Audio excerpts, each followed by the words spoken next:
Tanto quanto sei, essa decisão do Tribunal de Trabalho respeita aos cortes salariais determinados pelo Orçamento do Estado para 2011. Exato. E eu acho que é muito importante essa decisão, mais do que propriamente pelo seu conteúdo em concreto, por aquilo que ela significa. É que nós estávamos a viver, e estamos a viver, uma época em que se procura convencer-nos de que a Constituição está suspensa e que, em nome do acordo da Troika, ou seja lá do que for, vale tudo, inclusivamente tirar olhos, designadamente em matéria de direitos sociais e, em particular, de direitos laborais.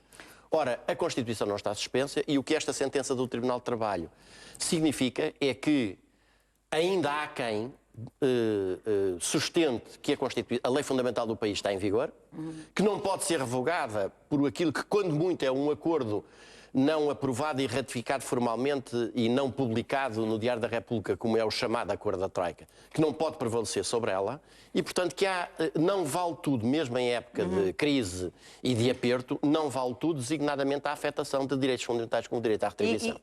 E o que se passa, Garcia Pereira, é interessante que começa o caso do CTT, portanto, o sindicato... Mas há mais casos lá no Tribunal de Trabalho. Sim, senhor. Eu conheço alguns. Neste caso, o que está a ser mais mediático é o do CTT, não é? Que decidiram avançar para o Tribunal de Trabalho, têm todo o direito de o fazer, ganham as regalias, portanto, ganharam em tribunal e está, como é óbvio, a desencadear uma série de, agora, mais ações, nomeadamente da TAP, Banco de Portugal, porque há uma dualidade de critérios mesmo dentro do próprio Estado. É, exatamente. Quer dizer, vamos lá ver. Tanto quanto eu conheço da decisão, a decisão assentou na violação do princípio da igualdade, que consiste em fazer recair o peso, os sacrifícios dos cortes salariais exclusivamente sobre os trabalhadores da administração pública ou das empresas do setor empresarial do Estado. Eu diria até que antes dessa há uma violação do princípio da igualdade bem mais forte, que é o de se fazer recair exclusivamente sobre os rendimentos do trabalho exatamente o peso da crise. E, portanto, porque é que os titulares dos rendimentos de capital saem incólumes e porque é que estas medidas vão de ser sempre a tributar com um imposto, com uma medida que é um imposto camuflado ou encapotado, mas que é camuflado ou encapotado exatamente para se escapulir aos princípios gerais do sistema fiscal que estão consagrados na Constituição e que determinam designadamente a progressividade do imposto. Isto é, quem ganha mais naturalmente tem que pagar mais. Mas a sentença assentou nessa violação do princípio da igualdade.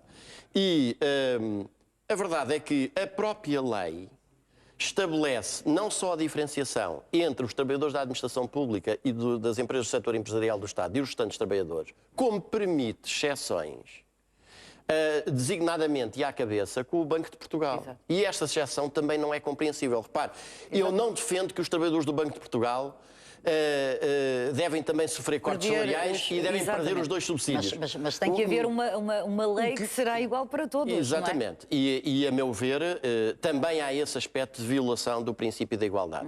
Finalmente, há uma outra vertente ainda que esta é uma ação interposta por uma associação sindical em representação de interesses coletivos e, portanto, num primeiro momento, esta sentença tem um efeito de caso julgado que abrange apenas os trabalhadores associados. Era isso que lhe ia perguntar. Dessa associação sindical. São os sindicalizados, neste caso, é que ganharam a ação. Porque a ação é interposta por um sindicato em representação dos interesses que ele defende e que ele representa e que são os interesses dos seus associados. Agora, não julgo que possa sobreviver ao respeito pelo princípio da igualdade no interior da mesma organização empresarial que uns possam não ter os cortes salariais e outros possam ter.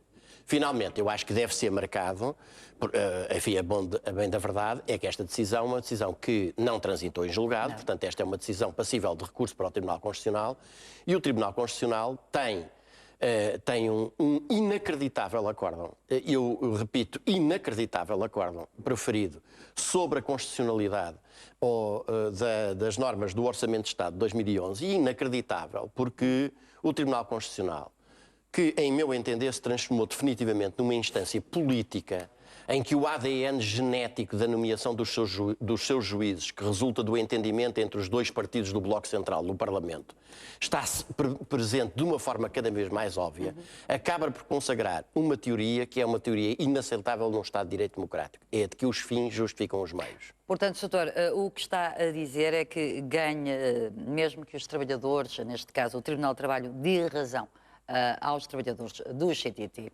ou depois a outros processos que estão em tribunal, o Tribunal Constitucional pode dizer, não, meus senhores. Sim, é porque já há um acórdão proferido na sequência de um pedido de fiscalização sucessiva abstrata da constitucionalidade das normas, que foi nesse sentido. Embora é um acórdão que tem 3 notáveis, devo dizer, declarações de voto de vencido.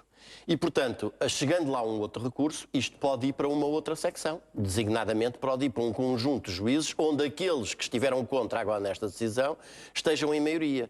E, havendo contradição de acórdãos, irá a plenário. E eu acho que é absolutamente indispensável esgotar estas hipóteses para confrontar o Tribunal Constitucional, que se tem eximido à sua responsabilidade e à sua competência, que é o Tribunal Constitucional não está lá para fazer fretes ao poder político. Não está lá para proferir... Para cumprir? Não está lá para proferir decisões de pragmatismo político. Está lá para defender a Constituição e defender os cidadãos de abusos do poder político. E, portanto, o Tribunal Constitucional tem de ser confrontado com esta responsabilidade. E ou a assume, ou então continua a fazer o mesmo papel que, de uma forma geral, tem feito até aqui e desmascara-se definitivamente perante os cidadãos.